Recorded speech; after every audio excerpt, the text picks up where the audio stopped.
Martinus Cosmology podcast. My name is Mira McGovern and I'm your host for today. And I'm broadcasting to you today from the Martinus Centre in Klint, Denmark, where my guest is Halina Dyrschka from Germany. Welcome, Halina. Thank you for having me. And Halina, you have been here to show your film. You're a film director. You're the director of the film Beyond the Visible, Hilma of Klint, a film about the Swedish artist Hilma at Klint.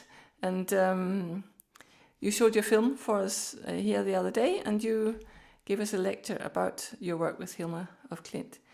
So tell me, in connection with your work with this film, or in connection with a film festival in Copenhagen, you got in touch with the Martinus Institute. Why was that? That was because in my film is one of the paintings of Martinus. I filmed this one painting of Martinus in the archive of Hilma of Klint. I didn't know it was Martinus.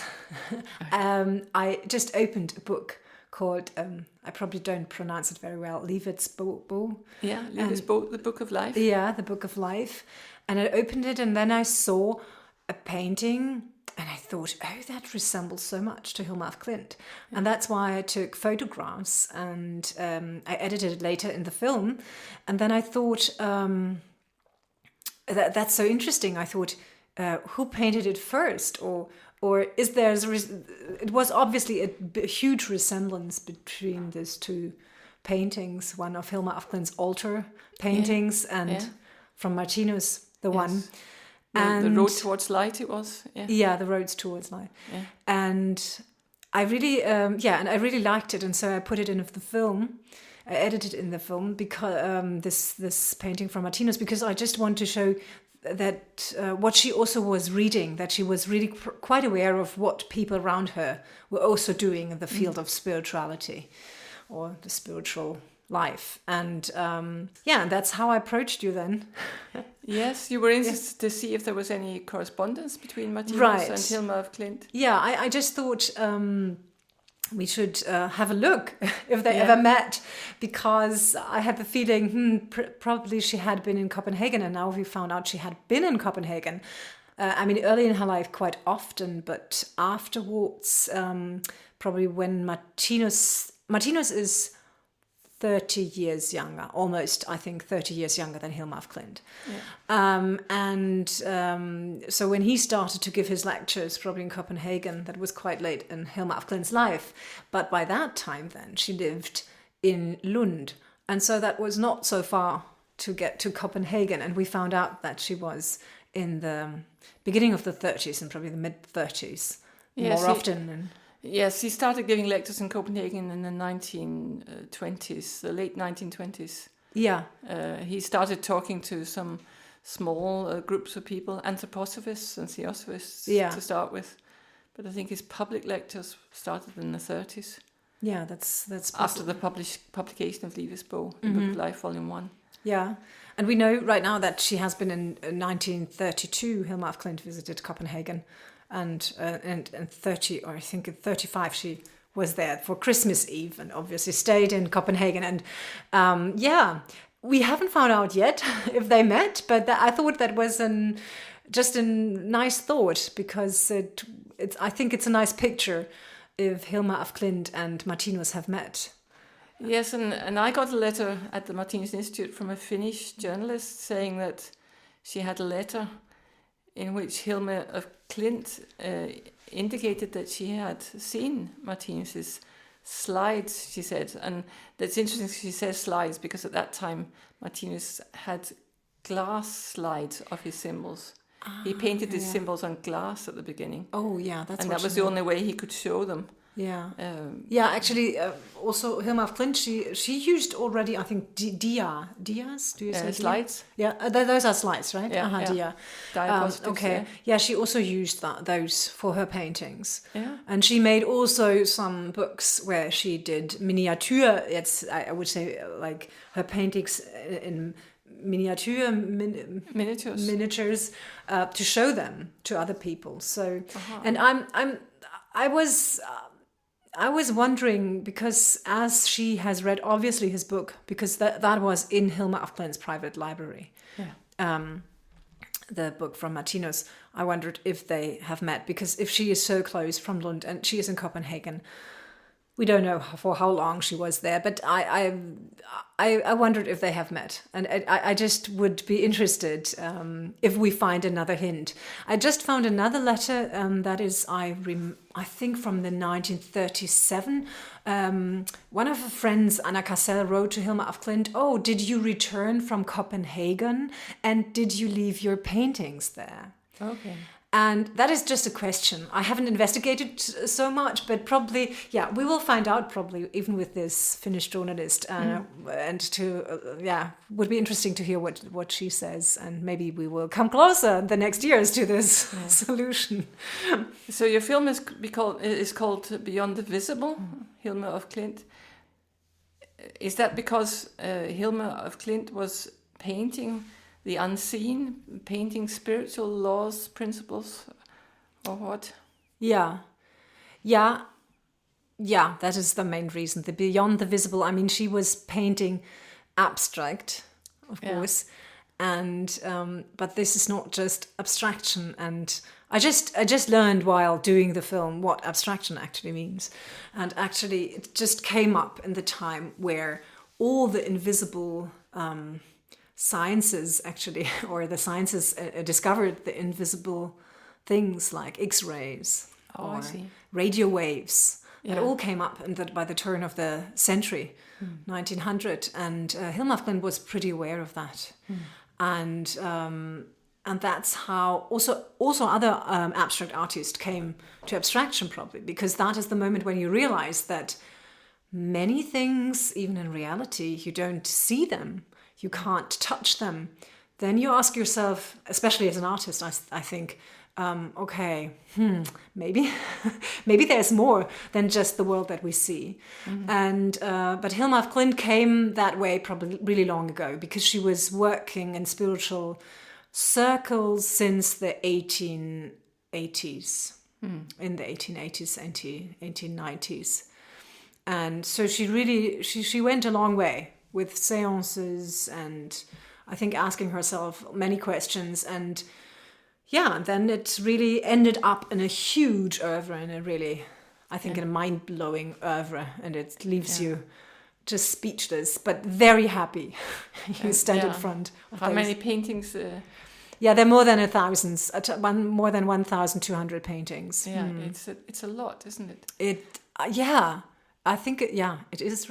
It seems a lot, but it is especially a lot when you know how big some of her paintings are. They're enormous, aren't they? Yeah, the enormous. The 10 largest are gigantic. They are just 3.5 meters high, 2.5 meters wide, and you have 10 of them. And this is simply wonderful, but it's really huge. And in the film, you can see I made some reenactments where an actress is actually painting one of the 10 largest, that you can see how that must have looked. She was a very tiny little person, and just to paint such a huge painting, it's a lot of work, but I'm sure she enjoyed it a lot, because the other paintings, even those are the biggest ones, but and she has also painted other series which are also quite big. I mean, even the series of the Swan is 1.5 meter. Yeah, and you mentioned the Swan. One of the things, there are a lot of similarities between Martinus's symbols and Hilma af Klint's pictures, paintings. And one of the things that struck me when I saw Hilma af Klint's pictures for the first time was this idea of contrast. Like in the Swan pictures, there's a lot of black and white. The contrasts are presented very close together. Yeah. And this is something Martinus talks about as being a universal law, that in order to experience life at all, you have to experience both contrasts, the culmination of darkness and the culmination of light. Right. So without these contrasts, no experience is possible. And when I saw her paintings, I thought, she has understood this. I don't know if she knew that she had understood it, but Yeah. do you think she did? Yeah, I think she did. It's often said that people say, oh, she didn't know what she painted, but it's not true. I think she really knew what she painted. And she was quite aware of that, because she talks also a lot about this contradiction about light and darkness. And she says, I can't give it completely, but she says at one point, she says, the world is divided into light and darkness, but you have to understand that there's a unity behind, because otherwise you don't understand what this world is. And that is, so she really understood that. And the Swan series is one that shows it brilliantly, because she starts in a very figurative. She starts with figurative swans. And then she goes on, and it gets more and more abstract. And actually, she was really working, I think, most of her life about this thing, the world that you see, the contradictions, that it's hot, cold, male, female, light, darkness, and the micro and the macrocosm. And she said, but behind that is a huge unity. And she was pretty much aware of that. Yeah. I think another idea in her paintings that I also see in Martinus's work is this idea of the male and the female within the same person, the same being. Yeah. If I remember rightly, she symbolizes the female side with the blue color, which is a bit surprising for me. Yeah. And the male is yellow. The male is yellow, right. For Martinus, the female is yellow and the male is green. At least this is the same color group, something. Yeah, I mean, as we know, colors doesn't exist. Colors just exist, and I mean, they don't exist. We just see them, and it's made up in our brain. So I wouldn't take that so serious. I don't think it is so important. But what is important, that both actually said the same thing. That they also think that the male and the female part, that you have both of them inside of you, and that it doesn't play any role, actually. That you can, I mean, it does on this planet, but I think, and Hilma of Klint was actually looking at that very closely, because she thought, she said, behind a male face you can see a female character, and the other way around. And so I think she was, I think that was something where she really knew that was true for her, that this doesn't play a huge role in her life. Yes, and how was her own relationship to sexuality and marriage and so on? How was that? Yeah, we don't know exactly. I think this is also very interesting, because I read about Martinus because Martinus was also not married. And of course it still is, and at that time Hilma of Klint was not married, but this is different for a woman if you're not married. Yeah. You know, people are pointing out that out even today, constantly. And for a man it's not so, it was probably not so important. But Martinus, I think many people, I just read that, I don't know if it's true, but that people thought Martinus would have been gay because he's not married. And just to assume that because somebody is not married is funny, but I think that's how the world is naturally. Yeah. You think, oh, why isn't he? There must be something with him. Probably he's just gay. And that is something that people assume now for Hilma of Klint, because she was living she was living with a woman, with the nurse of her mother. Mm-hmm. Her mother became blind when Hilma of Klint was around in her 40s, and she had to take care of her mother. Mm-hmm. And then they had a nurse taking care of the mother.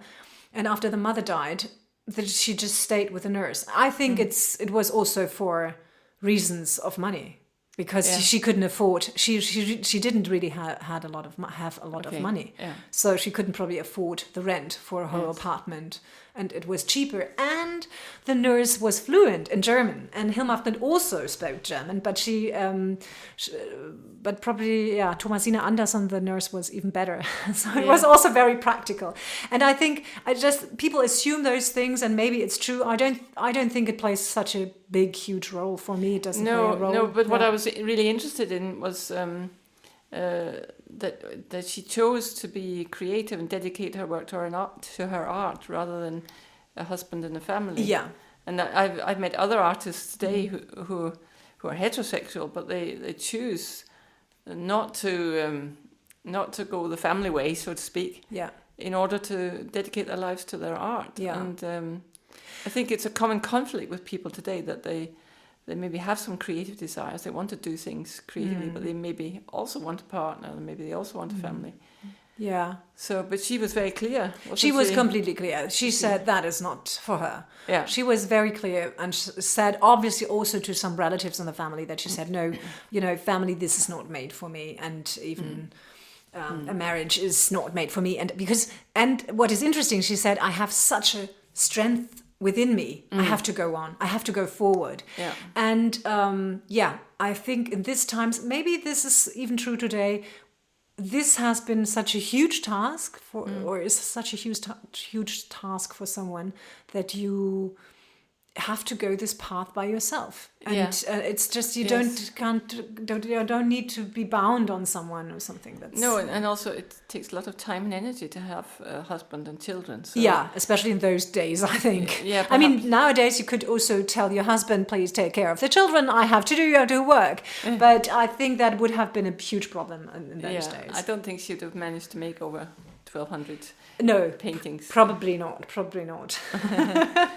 And I like that she was so very clear about those things, and she seemed. I have the feeling everything that I read from her seems rather happy, even if she was searching. She was a seeker. She was seeking for the truth. Yes. But she was happy while doing it, or content. Let's say content. I think she was a really content person. That you can really see, I think, also in the photographs, because she has a very relaxed face. Yeah. Even the one older photograph we have of her so far, there are no wrinkles. Okay. They're just maybe she had them later. She became 82 years old, but it looks like a very relaxed face, and I don't think you have a face like that if you just constantly worrying about something.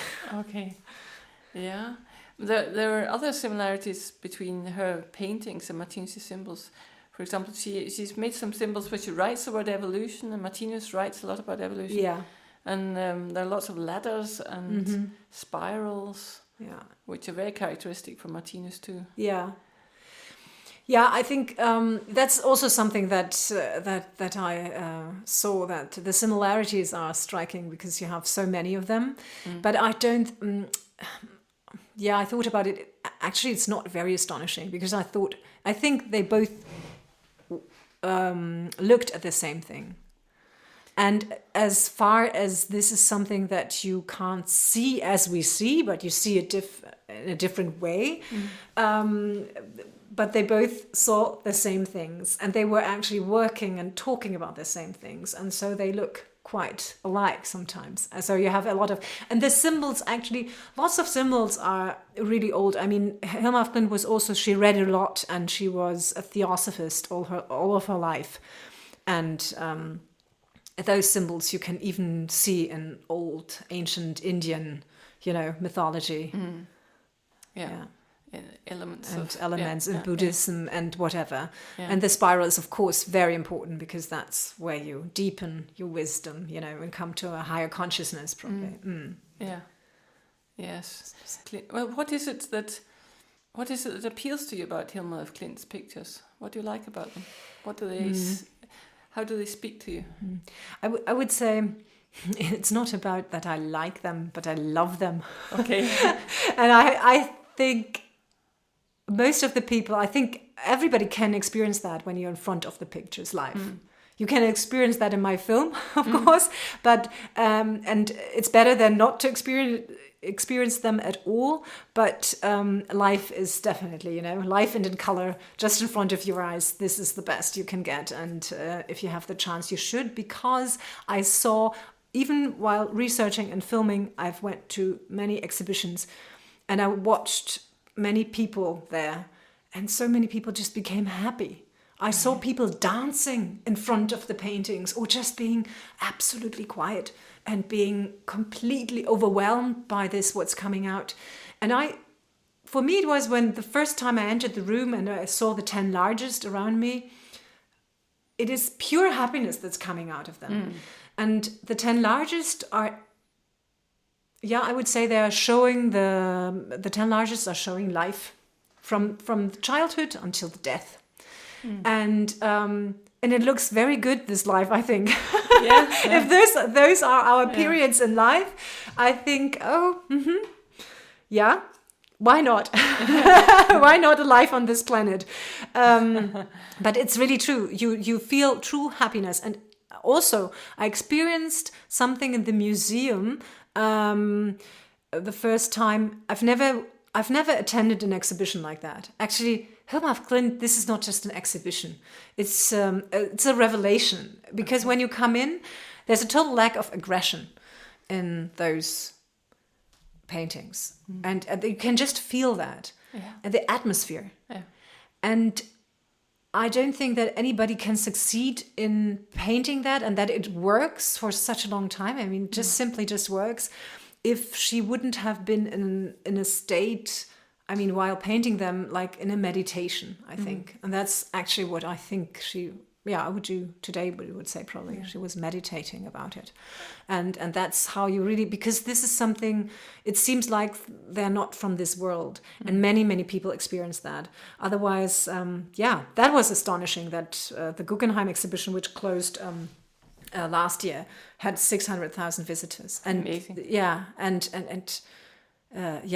In America, so just in New York. And in Europe, it toured for 3 years, the exhibition, and they had more than 1 million visitors. So, and the number is increasing. If you and what is also very funny is every poster, every postcard, all the catalogs, when the exhibition starts, it's sold out. It's sold out. People love it. They want to take it home with them because I think you want to remind yourself, it can be probably lighter life and more content. And when I look at her paintings, I get the feeling there's no ego there. I get this sense of this is what it looks like when you paint without an ego. That is really important. I think the ego-less work, I would say. This is really without an ego. And that is also something really important. Hilma of Klint hasn't signed, especially the works for the temple. The 193 paintings are intended for a temple she wanted to build. And they are made between 1906 and 1915. And the Swan series in it and the 10 largest. And she didn't sign those. Because she said, somehow they came through me, but it belongs probably to everybody. I think this is the thought. And I think this is a really, really important point. Everybody should keep that in mind who's working on Hilma of Klint or planning exhibitions, or even if you plan something like a temple, that it can't be a work of somebody. It is for her work, and it should be without an ego. It doesn't play a role who did it. In the end. And she didn't want her paintings to be sold. So it sounds like she wasn't interested in money. So she wasn't materialistic in that sense. Not at all. I think she was really looking at a deeper meaning in her life. And while going it, she found it, I would say. But I think if you're living... While you're living, you don't probably see it all the time, but I think she realized that she was somehow near to it, to the deeper meaning, and I think she really found it. I don't know if she was so aware of it, because she had a lot of questions still. I think when you read in her notebooks, she wasn't sure about things, but that's normal because that's how it is. But I think the most important thing is that she really went on and succeeded somehow and left this wonderful oeuvre to us. But in her works, did she, in all these notebooks, these how many pages was it? 26,000 pages or something? 25,000 pages. It's a lot. It's a lot. Does she interpret her own works in this? I mean, does she explain them and say this figure means that and this letter means that? She does explain the paintings at some point. Sometimes she also asks, I don't know, but it's not so easy to read. It's not that you can say it's that. For example, she made a dictionary, a dictionary of some of her symbols, especially because she's using a lot of letters also in her paintings, and you have sometimes 10 meanings. It can mean this or it can mean that, and I understand if you're talking about those things about the spiritual side of life, or let's say if you're talking about the invisible, it's not concrete, it's not reality. We like to see, okay, this is the table, and there's the table is blue, or the chair is red. But in this world where Hilma of Klint, and I'm sure Martinus was, that doesn't work like that. It is not so concrete. We're just translating it probably to here, trying to translate, and obviously both of them, they succeeded. But I think it's not so easy that you can really say this is this and this is that. And I also wanted to add, because of this, she didn't want to sell her paintings. She didn't want to sell her paintings because she was not interested in a career, but of course in a content life, or in a meaningful life. And that is the most important thing. And this really shows how strong she was, how very strong, what a strong character. Because that you see, nevertheless, what other people say, or nevertheless how, because things didn't work out well, while, not everybody said, oh, fantastic, what do we do with your paintings? Actually, she was quite left alone with the paintings in the end, and probably also with the writings. But she knew it was important, and she knew they had to be kept together. But she didn't want to sell them because there's no sense in selling them. Absolutely no. I really hope they will never be sold, because first of all, not one person should possess it, because it belongs to everybody. She made it for everybody, so everybody should look at it. Yes. And therefore it would be good to have a place. And now, of course, it's great because she's turning the art world upside down, because they didn't know what to do with her. A painter who doesn't want to sell his paintings. God, what is it worth? We don't know. We don't know the price. Oh God, what would we do with it? Yeah. But I think great, fantastically done, Hilma. Fantastic. Thank you for doing so, because the world needs to be disturbed in this way sometimes. Yeah. Somebody has to tell you, at least to be so brave to say no. It's really, this is something, she's really a hero, I think. She's really a heroine. So this is really something brilliant to do. So to say no. She's upsetting the commercial side of the art and just world. say, I don't care what you have done in this world, if this is the rule right now. I don't care. I'm just doing it my way. And I know it's the right one because it's a good one. It doesn't harm people. It is open. It should change something in people's life. It should change something in my life, in people's life.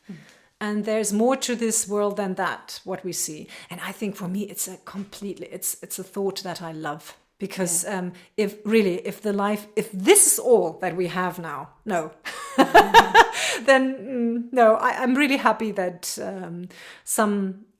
that many people actually worked on this field, that you can see that there must be more than just the visible. Yeah, of course. There must be more. So is there being any work done to find a permanent home for her work? Not so far, but actually there are some ideas now coming up, and so I would love to also be part of that, or probably to help to find a place for her. Actually, I really think we should read what her ideas were, because they are good ideas, I think, and probably it's possible to do it. And that would be simply wonderful. And then we would need a lot of people to help and support it.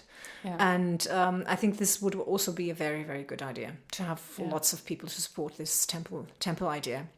And then we would have a place where we could meet, like with the Martinus Centre. Yeah. This is also very nice, just to have a place where you can meet, where you can talk, where you can exchange thoughts, or where you can be just quiet and think about life and whatever. And Yeah, I mean, we once had a guest here who works for the Hans Christian Andersen Center in Odense. He's a translator, and he was very, very impressed that we could have a Martinus Centre with a Yeah. lecture hall and all these rooms and accommodation, study rooms, library, and so on, all centered around one Danish writer. They don't even have that for Hans Christian Andersen. They have 2 offices in Odense, as far as I understand. Yeah. So he was very impressed that one could make such a centre based on the work of one Danish writer. Yeah, but that's also, it's really an achievement. And also Martinus started this achievement, of course, because he had started time. it himself, Yeah, that's absolutely fair. I think Hilma af Klint would have done that as well if she would have somehow had the chances. But I think there was somehow no possibility in that way. No, when did she die? And she died in 1944. Yeah. And that was, of course, that was not the best time to think of something. Second World War. Yeah, so it was not the best time to think of something, or probably for her. Yeah, it was a good time, but actually nobody had probably the thought or would think of it, or had she didn't had any help of that, and also neither with the family. And I think most of her friends died by this time, and acquaintances, and so she was this was left to her. But she succeeded. I mean, what is interesting that it succeeded, and also the Martinus idea succeeded in the end, and that is important. And it's really fabulous to have a place like that. And I think also, I mean, actually, you would think in a country, probably the government or the cultural ministry should take care of that at least. But of course, it doesn't matter in the end as long as somebody takes care of it. So it could be all the people of the world who love Hilma af Klint. If they now decide, I mean, we could do a crowdfunding or whatever. And if we decide to do something, then we just start to do something. And So what do you think is Hilma af Klint's legacy to the world? The legacy is... probably not so easy. In the end, I would say the legacy is really just that you can find your own path, and of course that you should be aware that the visible world is not everything, and that the invisible world can be probably quite satisfying. That is, I think so. Probably that's what she would say. I don't know. I hope so. For me, it looks like, I have the feeling Hilma af Klint's, for me, her legacy is, first of all, her biography shows that she had a very successful life. That, for me, this is a truly successful life. If you manage to follow your path, it's not easy. It's never easy on this planet for nobody. But I would say it's really, she succeeded in going her own way, no matter what. And she was not corrupted by an art system or by or by a family who said, no, you have to marry, or you should be more decent and I don't know, stay at home, or you shouldn't do this and that. She just went on, and so she must have been really, really strong. That is one, first of all, a really strong legacy. And of course she left, I think the legacy she left is of course her art. That is probably, and in difference to Martinus, because he wrote a lot, and it's that's what he intended to do, that people come and read and talk about it. In difference to that, Hilma af Klint is the one who said, actually, look at my paintings. And that is something that she left this experience, and I would recommend it to everybody to just experience her paintings. And they're being shown in Malmö in Sweden at the moment. Right, they're in Malmö, right, at the moment at the Moderna Museet in Malmö, and actually, I see right now it's very sold out already, the museum tickets, but it's extended until February, so it will really be shown very long, and I'm very happy actually that it's again in Sweden, because... In Europe again, and I know that it would be better for the paintings probably not to travel so much. So it would be good to find soon a place for Hilma af Klint, that they start to...